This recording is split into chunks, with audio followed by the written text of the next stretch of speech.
Një ngjarje e rëndë është parandaluar nga policia e Tiranës, ku është arrestuar një 37 vjeçar, i cili sipas bluve ishte nisur për të kryer një atentat ndaj disa personave të tjerë. Në pranga ka përfunduar Perikli Doçi, një personazh i njohur për policinë për shkak të rrezikshmërisë së lartë. I riu ka qenë duke qarkulluar me një motor dhe me masë, ku është pikasur nga shërbimet e policisë, të cilët i kanë kërkuar që të ndalojë. Doçi është munduar që të arratiset, por më pas është ndaluar në afërsi të Paskuqanit.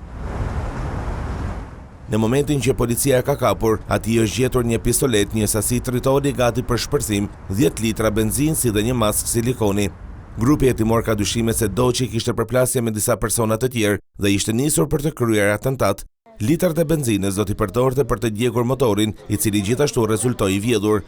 Perikli Doçi dyshohej gjithashtu se në tetor të vitit 2025 në zonën e Paskuqanit ka qelluar me armë zjarri në drejtim të një banese, ndërkohë që më pas është larguar me një automjet, të cilin e ka djegur në afërsi të Tapizës. 37 vjeçari gjithashtu dyshohet se është autori i një tjetër ngjarjeje pak ditë më pas, të vendosjes së një tritoli në një banesë në Paskuqan, ku fatmirësisht pati vetëm dëme materiale.